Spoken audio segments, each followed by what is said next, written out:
You're very welcome back. Happy to say Jonathan Wilson joins us to pick at the carcass of Liverpool 7, Manchester United 0. Jonathan, you're very welcome. Cheers, thank you. How are you? Is this a Liverpool story or Manchester United story is one of the discussion points today. We started talking Manchester United and Liverpool fans were quick to point out that was the wrong side of the story. Yeah, I mean, I think it's obviously both. Having said that, my suspicion would be that it's a result that in the long term will mean more to Liverpool.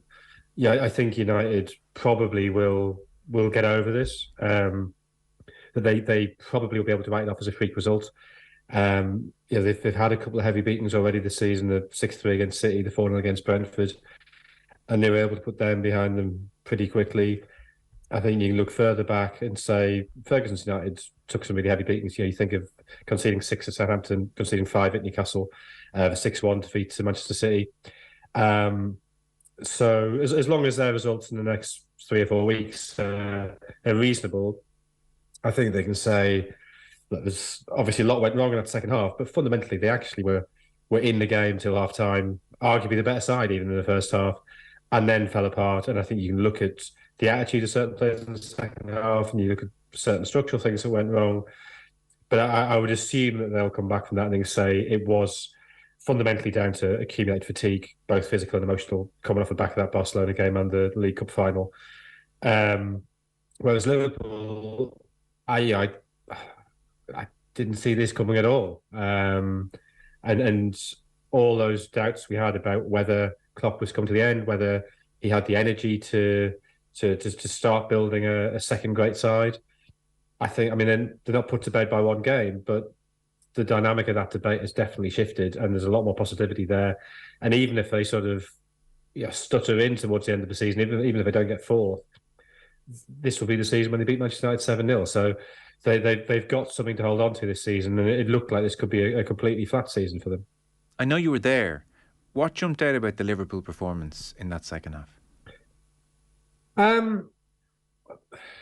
I mean, to be honest, what jumped out was how bad Manchester United were once Liverpool had got ahead.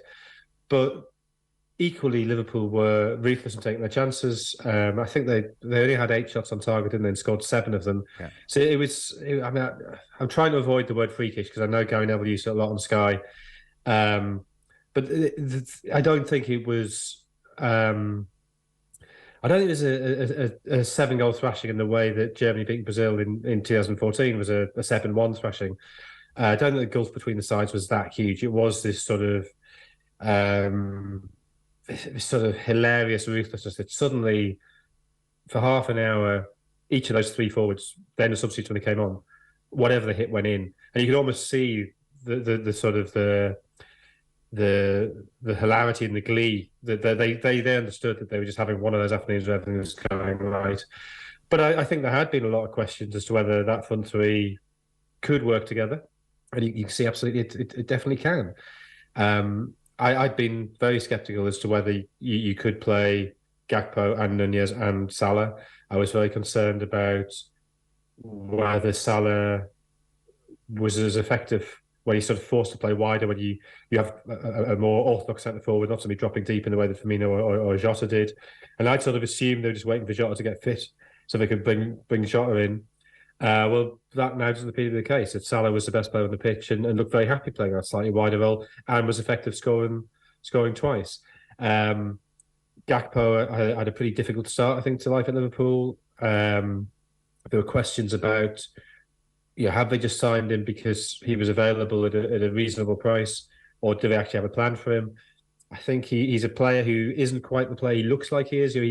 Because of his height, you assume he's going to be good in the air. And he's not terrible in the air, but I don't think he's as good in the air as he appears he ought to be. But he is much better technically. And I think that starting to work that out the last sort of 3 or 4 weeks, I mean, he's scored each of his last 4 games, hasn't he? Nunez, I think, is a player who's going to continue to frustrate people because he does miss chances, but he does get a lot of chances. And when the ball's in the air, when he can head it, when he can volley it, he's very, very good. Where he has problems is when the ball's on the ground. But if you think you've got Luis Diaz to come back into that as well, suddenly you can see the shape of the forward line for the future. I still think there's a lot of work to be done in the midfield. I've now got concerns about the defence that I wouldn't have thought I'd have had if you'd asked me a year ago. But then again, the defence may sort itself out as the midfield gets sorted out. That, we know Trent Alexander-Arnold interprets the other fullback in a particular way, and that's a way that needs support. And he hasn't had that this season, so his shortcomings have been exposed. But if they get the midfield sorted, they get the structure sorted, then he can go back to being that incredibly dangerous presence on the right. And if the fact he's not the greatest one-on-one defender, will go back to being unimportant as it was last season. For Gakpo in particular, it felt like an arrival, and there was something very striking and memorable about his celebration of his second goal and Liverpool's third, like a hint of composure about it, almost arrogance. I'm not even going to smile here. I've just taken Manchester United apart, and it's the most gorgeous, assured finish. And his movement when Fred steps out of touchline and he initiates. I mean, there's a telepathic moment with him and Robertson. So that's very encouraging.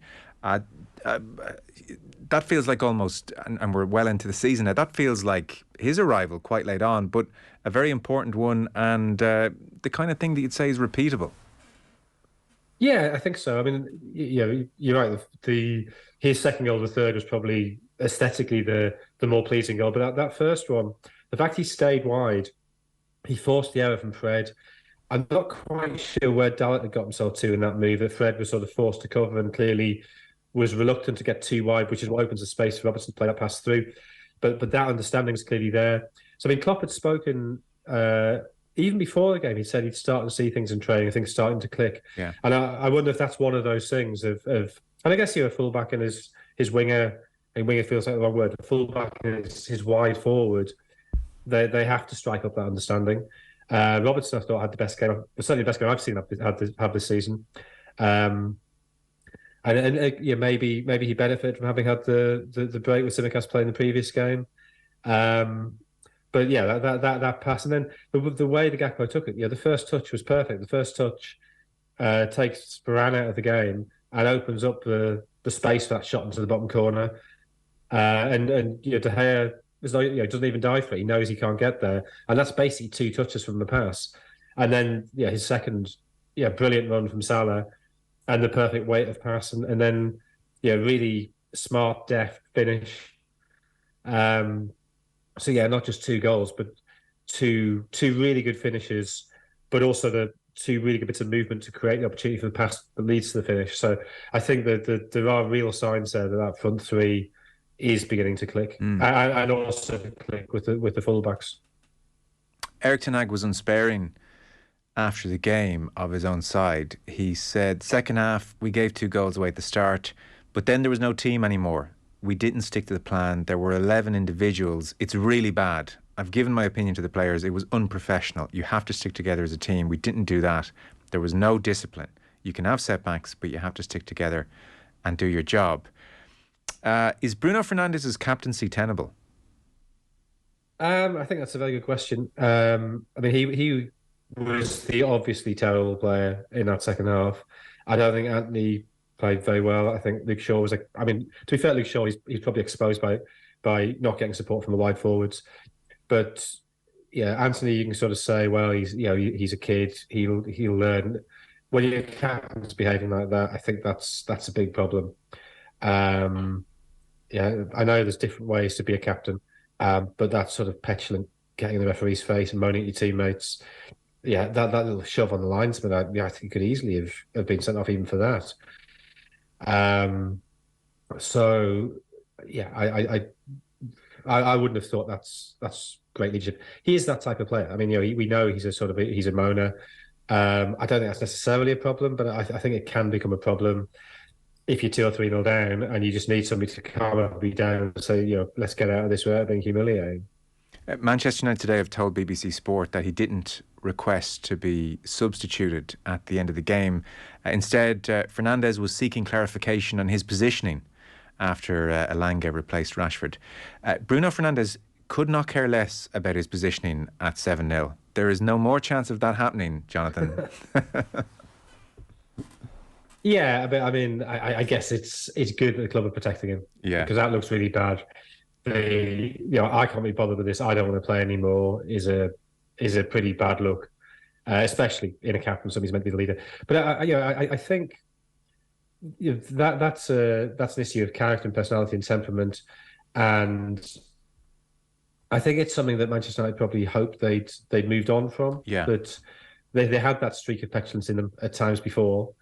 Um, I think this was probably two things have led to that. So one of them is I think they went into the League Cup final knowing that Newcastle have this reputation now as being spoilers, that they waste time at second lowest ball in play percentage in the Premier League, and that they like to pressure referees, they like to annoy the opponent, and they seem to really revel in that.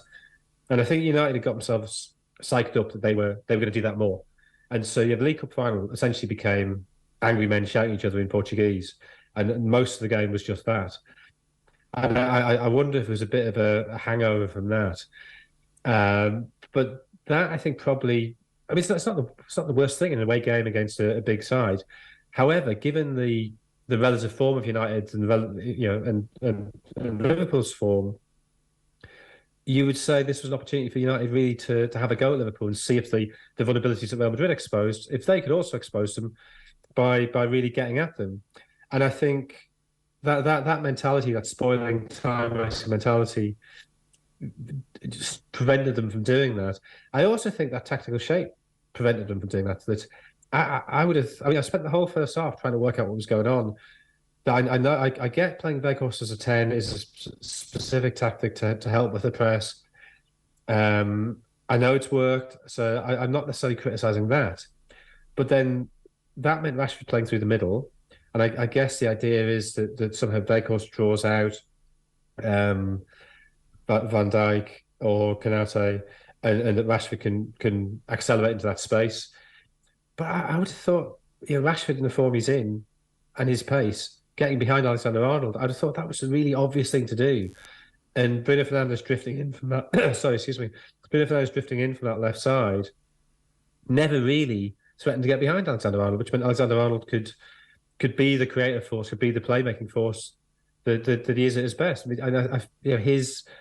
his fallibilities, his vulnerabilities weren't tested. And equally on the other side, Robertson could come forward unmolested. Anthony never really threatened to check him. So I felt the configuration of that front four just allowed Liverpool's fullbacks to control the game, which is what they haven't been doing this season. So maybe that also led to the frustration and the petulance. Well, that was a really bad day at the office for Ten Hag. Our half-hour preview here in the show yesterday ahead of commentary, and I dare say on Sky as well, and any other outlet that was previewing the game. I mean, one of the biggest questions for Liverpool was you just could not see a way in which Rashford would not have a lot of joy down Trent Alexander-Arnold's channel. It was impossible to see Alexander-Arnold getting through the 90 minutes unscathed. So, who knows what the logic on Ten Hag's part was. It could be well what you said. Neville on commentary felt, well, they want a running thread in behind through the middle. Regardless, I don't know. That's strange. That's one of the few missteps Ten Hag has made tactically. Yeah, it is. I mean, and he's made so few. I'm sort of hesitant to call it a misstep. I sort of feel the flaws on my side for not understanding it. But the thing I really don't understand is, okay, maybe the thinking is this is the obvious thing to do, so we won't do that, and that'll mess with them. But now you're hanging out with Pep Guardiola listening to classical music for 18 hours. Yeah, but and the point is, after 15 or 20 minutes, just go to the obvious thing. If the clever thing hasn't worked, just do the thing you've been doing before. And the fact he didn't even change it at half time, I assumed second half you'd see Weghorst playing as a number 9 and Bruno Fernandes as the 10 and Anthony on the right and Rashford on the left. But no, they're the same at the start of the second half. So that's what I'm not going to criticise somebody for trying something. Yes. I think it's not reacting when that hasn't worked is what's puzzling. Well, that's very fair. So final thoughts. The really interesting questions on both fronts is what we've seen from both sides indicative of what's to come. Are Liverpool now really starting to turn a corner? And with Manchester United, that fragility, that tendency to turn a bad day into a historically awful day, which characterised this team for much of the last couple of years, is that still lurking? I mean, it is still lurking. I still think the trajectory with United is basically upwards. That pretty much whatever happens between now and the end of the season, this has been a hugely positive season for them. They've won the first tournament first cup in 6 years. They're in the quarterfinal of the FA Cup, and it's not the strongest last eight. So you'd think they and City are the obvious favourites to win that. Having beaten Barcelona in the Europa League, that in itself is a big result. But yeah, they have to fancy their chances of winning that as well. So if they end up with, even if they don't win another cup, they have won one, but if they could easily end up with 2 or 3, if they can finish top 4 as well, and they probably should do that, then I think you'd say it's been an excellent season. But these things don't get turned around overnight, and that was a reminder of the problems they've had, and maybe Ten Hag can use the Brentford game as a right. Let's go back to basics. Let's wake ourselves up. Let's not get carried away, and let's go back to what we were doing. For Liverpool, I really hope it is a sign of a new team coming. I think it's one of the hardest things in football is for a manager to take apart a side that's been successful and build a new one. It very rarely happens. I mean, managers are very rarely at clubs for long enough to do it, and the tendency is always in that transitional phase when results aren't good that the manager gets kicked out. I'd love Klopp to be there for another 7 years or 7 years beyond that, and I'd like to see second and third generations of his great teams. Because fundamentally, I think the more good teams in the Premier League, the better. So if this front three is the sign of a team that could probably challenge next season with probably 1 or maybe 2 more midfielders, then great. And if United are also challenging, that's also great. Jonathan, that was super. Thanks so much. Cheers. Thank you.